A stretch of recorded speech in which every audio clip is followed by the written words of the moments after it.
Hello everyone, आज है 15 अगस्त और आज इस वीडियो में हम बात करने जा रहे हैं राजेश एक्सपोर्ट्स के बारे में। 295 रुपये का शेयर है ये। और कल इसके रिजल्ट्स भी आए थे जो कि उतने अच्छे नहीं थे, बात करेंगे उसके बारे में। लेकिन उससे पहले अगर आपने अभी तक चैनल को सब्सक्राइब नहीं किया है तो प्लीज़ अभी इसे सब्सक्राइब कर लीजिए, क्योंकि आगे भी बहुत सारे वीडियोस हैं जो आपको काफ़ी ज़्यादा हेल्प करेंगे। तो यहाँ पर अगर हम देखें राजेश एक्सपोर्ट्स में, तो कहीं ना कहीं जो आपको देखने को मिल रहा है कि भैया 295 रुपये का शेयर ज़रूर है, लेकिन पिछले एक महीने में यहाँ पर तकरीबन 4% जितनी गिरावट जो है वो देखने को मिली है। और अगर आप एक साल की बात करोगे तब तो ये गिरावट जो है वो बहुत ज़्यादा है। बहुत ज़्यादा गिरावट पिछले एक साल में देखने को मिली है, काफ़ी ज़्यादा गिरावट है ये। और इवन अगर आप 5 साल का भी ग्राफ देख लोगे तो यहाँ पर और भयंकर गिरावट है। ये एक्चुअली 950 रुपये के लेवल से लगातार गिरा है, लगातार, क्योंकि पिछले कुछ क्वार्टरों में जो रिजल्ट्स हैं वो बहुत ज़्यादा ख़राब है। बहुत ज़्यादा ख़राब आए हैं पिछले कुछ क्वार्टर में इनके रिजल्ट्स, जो कि बिल्कुल भी अच्छे नहीं हैं। और इस क्वार्टर के भी जो नंबर्स आए हैं वो भी कुछ खास ज़्यादा एक्साइटिंग लग नहीं रहे। बात करेंगे उसके बारे में आगे। लेकिन जहाँ तक बात करी जाए तो देखिए 2.5 लाख के आसपास के शेयर ट्रेड होते नजर आए। कोई बहुत बड़ी क्वांटिटी में ट्रेडिंग भी अभी यहाँ पर नहीं हो रही, क्योंकि उतना ज़्यादा ट्रेंड में भी ये शेयर नहीं और उतना ज़्यादा एक्साइटिंग करने वाला शेयर भी नहीं है। सेक्टर देखो तो डायमंड एंड ज्वेलरी वाला सेक्टर है ये, और कंपनी इसी से डील करती है। और कंपनी का ऑल टाइम हाई 1030 रुपये के आसपास का था, लो 1 रुपये 70। हालांकि वो बहुत पुरानी बात है, मार्केट कैप 8700 करोड़ के आसपास देखने को मिल रहा है कंपनी को लेकर। अगर आप देखो तो अकॉर्डिंग टू मनी प्रोड्यूसर 100% लोग कह रहे खरीदारी करो। मैं खरीदारी के पक्ष में तो अभी के लिए नहीं हूँ, क्योंकि मुझे लगता है कि जो कल रिजल्ट्स आए हैं वो मार्केट क्लोज होने के बाद आए हैं। आज तो चलो 15 अगस्त की छुट्टी है, कल जब बाजार खुलेगा तो जो नतीजा आए हैं उसका इम्पैक्ट देखने को मिलेगा। और जो रिजल्ट्स आए हैं वो, जैसे कि मैंने कहा, एक्साइटिंग नहीं है। 60,300 करोड़ के आसपास का इनका रेवेन्यू रहा, जो कि पिछले साल इसी क्वार्टर में 85,600 करोड़ से भी ज़्यादा का था। इवन इससे पहले के क्वार्टर में 90,000 करोड़ से भी ज़्यादा का था। तो काफ़ी कम यहाँ पर रेवेन्यू है अगर हम कंपेयर करते हैं तो, चाहे पिछले साल से कंपेयर करो या पिछले क्वार्टर से कंपेयर करो, रेवेन्यू कम है। और प्रॉफिट देखो, 60,000 करोड़ से भी ज़्यादा का रेवेन्यू कमाने वाली कंपनी का प्रॉफिट 11 करोड़ में सिमट रहा है। जो पिछले साल 300 करोड़ का प्रॉफिट कर रही थी, ठीक है, वो यहाँ पर 11 करोड़ में सिमट रहा। और यही वजह है कि पिछले एक साल में 950 रुपये से गिरकर ये 250 रुपये पर आया है, मतलब 300 रुपये पर आया है। उसकी वजह भी ये है कि अगर आप देखो तो ड्रास्टिकली डिक्लाइन हमें देखने को मिला है, ड्रास्टिकली फॉल हमें यहाँ पर देखने को मिल रहा है रेवेन्यू वाइज, प्रॉफिट वाइज। अगर आप एनुअल भी परफॉर्मेंस इसका देखते हो तो यहाँ पर देखो 2024 में ड्रास्टिकली फॉल रेवेन्यू में तो आया था, लेकिन उससे ज़्यादा दिक्कत वाली बात थी यहाँ पर प्रॉफिट को लेकर। और अभी तो प्रॉफिट, अगर आप फाइनेंशियल ईयर 2025 देखोगे तो प्रॉफिट और ज़्यादा कम हो जाएगा इसका, और ज़्यादा कम हो जाएगा।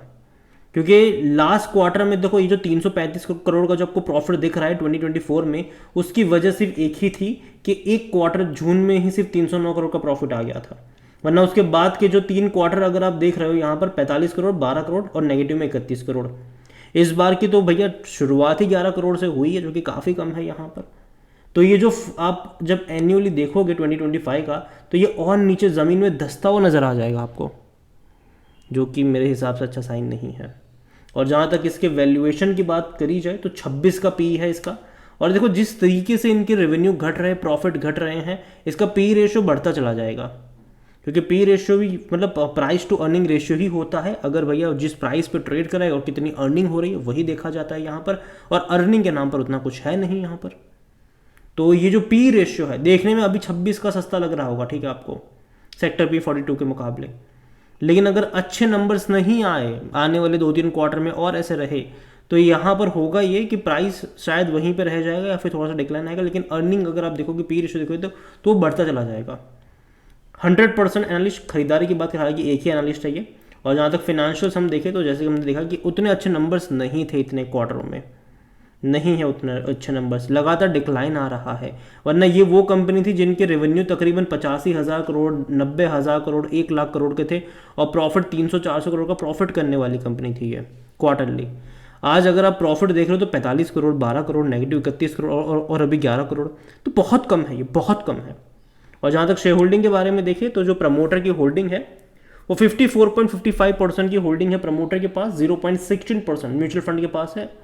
और यार डोमेस्टिक और एफआईज बड़ी क्वांटिटी में है तो ज़रूर यहाँ पर 10.96% डोमेस्टिक के पास है, लेकिन अगर आप देखोगे तो पहले 10.98% पे थे, अभी 10.96, हल्के से ही बिकवाली मतलब नाम मात्रा की, लेकिन ज़्यादातर अगर आप देखोगे यहाँ पर तो जो बिकवाली हुई है वो एफआईज की तरफ से हुई है। 15.38% से बेचकर वो 14.72 पर आया, और उससे ज़्यादा बिकवाली अगर किसी ने करी है तो वो अदर पार्टीज़ है। 6.40% की होल्डिंग रिटेल इन्वेस्टर की थी सितंबर में, अदर पार्टीज 13% से भी ज़्यादा पर थे। 3 ही क्वार्टर में वही अदर पार्टीज 8% पर आ चुके हैं, 8% पर, और रिटेल इन्वेस्टर 11.69%। तो यहाँ पर देखा जाए तो अदर पार्टीज बिकवाली ज़्यादा कर रहे हैं, रिटेल इन्वेस्टर यहाँ पर खरीदारी कर रहा है। ओवरऑल देखो तो अगेन मैं कहूँगी कंपनी जो है, अगर आप ग्राफ ऑब्जर्व कर रहे हो तो लगातार नीचे की तरफ है, और कहीं पर भी कोई सपोर्ट बेस अभी भी नहीं बना। हालांकि लंबे समय से कोशिश कर रहा है ये, 280 रुपये पर रुकने की कोशिश तो कर रहा है, देखते कि यहाँ पर रुक पाता है कि नहीं। कल जब बाजार खुलेगा तो कल का दिन इंपॉर्टेंट ज़रूर होगा, और गिरते हुए बाजार में इस कंपनी से मुझे उम्मीदें तो नहीं है। हालांकि अगेन मैं कह दूँ कि कंपनी जो है अगर आने वाले समय में इसका एक क्वार्टर भी अच्छा आ गया तो चीज़ें पलट जाएगी, लेकिन वो एक क्वार्टर अच्छा आना ज़रूरी है। अगर आप इसका मैक्सिमम ग्राफ देखते हो तो ग्राफ इंटरेस्टिंग तो है। देखो बड़ी तेज़ी आई, गिरावट आई, तेज़ी आई, गिरावट आई, तेज़ी आई, गिरावट आई, तेज़ी आई, गिरावट आई, और ऐसी तेज़ी मतलब इतना डाउनफॉल अगर आप इसका देखो तो 2015 में इस प्राइस पे मिल रहा था, ठीक है।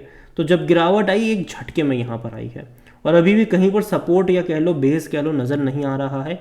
और अगर अभी के टाइम पे अगर हम देखें तो जो मतलब मिलना चाहिए ना यहाँ पर, उस तरह के नंबर्स नहीं आ रहे। हालांकि कोशिश तो कर रहा है ये अटकने की, 260 से 280 की रेंज में अटकने की कोशिश तो करी है इसने। देखते हैं कि दोबारा यहाँ पर क्या होता है, लेकिन अगेन वो कॉन्फिडेंस यहाँ पर नहीं है, क्योंकि पिछले एक साल में जब बाजार ने खूब सारा पैसा बनाकर दिया था, इसने वो पैसा बनाकर नहीं दिया है। और जब बाजार पैसा लेने के मूड में आएगा, गिरावट वाला ऑलरेडी मतलब पिछले एक हफ्ते में गिरावट वाला बाजार देखने को मिल भी रहा है, और अगर आने वाले टाइम में और फर्दर डिक्लाइन आता है तो कहीं ना कहीं इस कंपनियों की, ऐसी कंपनियों की हालत और ज़्यादा ख़राब होती है जिसमें फंडामेंटली उतना ज़्यादा अच्छा नहीं होता। तो यहाँ पर जो रिजल्ट्स आए हैं वो उतने ज़्यादा एक्साइटिंग नहीं है, और मार्जिन के ऊपर बहुत ज़्यादा दबाव कह सकते हो कि 60,000 करोड़ के रेवेन्यू में कंपनी 11 करोड़ का ही प्रॉफिट कर रही है, तो मार्जिन इनके काफ़ी थिन मार्जिन कह लो आप इसको, और वो देखने को मिल भी रहा है। अगेन ये मेरा पर्सनल ओपिनियन है, कोई भी इन्वेस्टमेंट एडवाइस नहीं है। ये वीडियो को यहीं पे एंड करता हूँ, पसंद आया हो तो लाइक करो, शेयर करें, चैनल वगैरह पहली बार है तो प्लीज़ सब्सक्राइब करें। और राजेश एक्सपोर्ट्स के बारे में आप क्या सोचते हैं वो भी आप मुझे कमेंट में लिख के बता सकते हैं। Thank you. और अगर आप चाहते हैं कि मैं राजेश एक्सपोर्ट जैसी किसी और कंपनी के बारे में या कोई और छोटी कंपनी के बारे में अगर आप चाहते हैं कि मैं डिटेल में वीडियो बनाऊं, तो उसका नाम लिखिएगा। जितनी ज़्यादा कमेंट आएगी उतना ही जल्दी वीडियो आएगा। Thank you.